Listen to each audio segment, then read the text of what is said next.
Amigos, prosseguimos com a leitura do Evangelho sem comentários, hoje, São Mateus capítulo 21.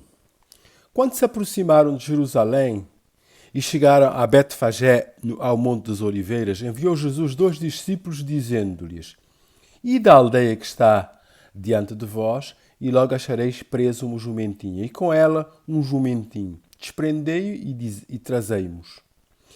Se alguém vos disser alguma coisa, respondei-lhe que o Senhor precisa deles e logo os enviará. Ora, isto aconteceu para se cumprisse o que foi dito por intermédio do profeta. Dizei à filha de Sião: Eis aí vem o teu rei, humilde, montado em jumentinho, num jumentinho cria de animal de carga. Indo os discípulos, e tendo feito como Jesus lhes ordenara, trouxeram-lhe a jumento e o jumentinho. Então puseram em cima deles as suas vestes, e sobre elas Jesus montou. E a maior parte da multidão estendeu as suas vestes pelo caminho, e outros cortavam ramos de árvores, espalhando-os pela estrada.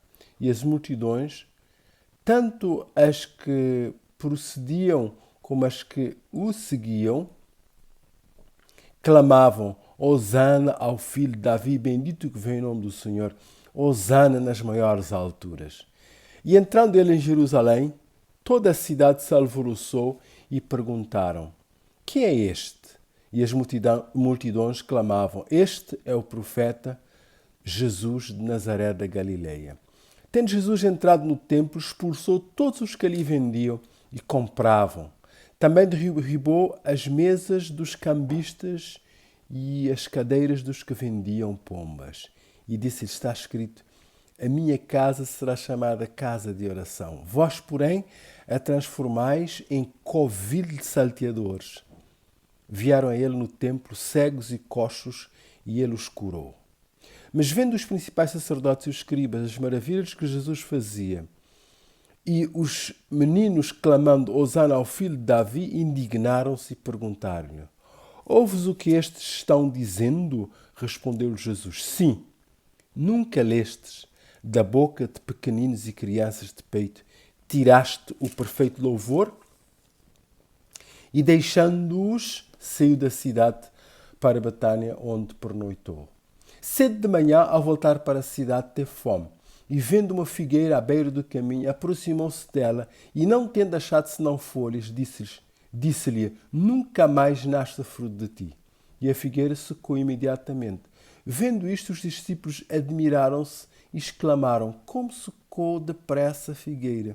Jesus, porém, lhes respondeu: Em verdade vos digo que, se tiverdes fé e não duvidardes, não somente fareis o que foi feito à figueira, mas até mesmo, se a este monte disserdes: Erga-te e lança-te ao mar, tal sucederá. E tudo quanto pedirdes em oração, querendo, recebereis.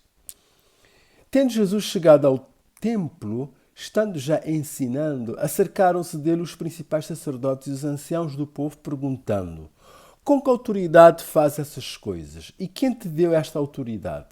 E Jesus respondeu: Eu também vos farei uma pergunta. Se me responderdes, também eu vos direi com que autoridade faço estas coisas. De onde era o batismo de João? Do céu ou dos homens? E discorriam entre si: Se dissermos do céu, ele nos dirá: Então, por que não acreditastes nele? Se dissermos dos homens, é para temer o povo, porque todos consideram João como profeta.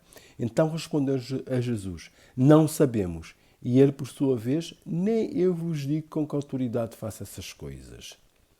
E que vos parece? Um homem tinha 2 filhos. Chegando-se ao primeiro, disse: Filho, vai hoje trabalhar na vinha. Ele respondeu: Sim, senhor. Porém não foi. Dirigindo-se ao segundo, disse-lhe a mesma coisa. Mas este respondeu: Não quero. Depois, arrependido, foi. Qual dos dois fez a vontade do Pai? Disseram: O segundo, declarou Jesus. Em verdade vos digo que publicanos e meretrizes vos precedem no reino de Deus. Porque João veio a vós outros no caminho da justiça e não acreditastes nele, ao passo que publicanos e meretrizes creram. Vós, porém, mesmo vendo isto, não vos arrependestes, afinal, para acreditardes nele. Atentai noutra parábola. Havia um homem, dono de casa, que plantou uma vinha, cercou-a de uma sebe, construiu nela um lagar, edificou-lhe uma torre e arrendou a uns lavradores. Depois se ausentou do país. Ao tempo da colheita enviou os seus servos aos lavradores para receber os frutos que lhe tocavam. E os lavradores, agarrando os servos, espancaram um, mataram outro e a outro apedrejaram. Enviou ainda outros servos em maior número e trataram-nos da mesma maneira. E por último enviou-lhes o seu próprio filho, dizendo: Bom, a meu filho respeitarão. Mas os lavradores, vendo o filho, disseram entre si: Este é o herdeiro. Ora, vamos, matemo-lo e apoderemos da sua herança. E agarrando-o, lançaram-no fora da vinha e o mataram. Quando depois vier o senhor da vinha, que fará aqueles lavradores? Responderam-lhe: Fará parecer horrivelmente a estes malvados e arrendará a vinha a outros lavradores que lhe remetem os frutos dos seus devidos tempos. Perguntou-lhe Jesus: Nunca lestes nas Escrituras a pedra que os edificadores rejeitaram? Esta veio a ser a principal pedra angular. Isto procede do Senhor e é maravilhoso aos nossos olhos. Portanto, vos digo que o reino de Deus vos será tirado e será entregue a um povo que lhe produza os respectivos frutos. Todo o que cair sobre esta pedra ficará em pedaços, e aquele sobre quem ela cair ficará reduzido a pó. Os primeiros sacerdotes, os principais sacerdotes e os fariseus, ouvindo estas parábolas, entenderam que era a respeito deles que Jesus falava. E, conquanto buscassem prendê-lo, temeram as multidões, porque estas o consideravam como profeta. E hoje foi a leitura sem comentários do Evangelho de São Mateus, capítulo 21.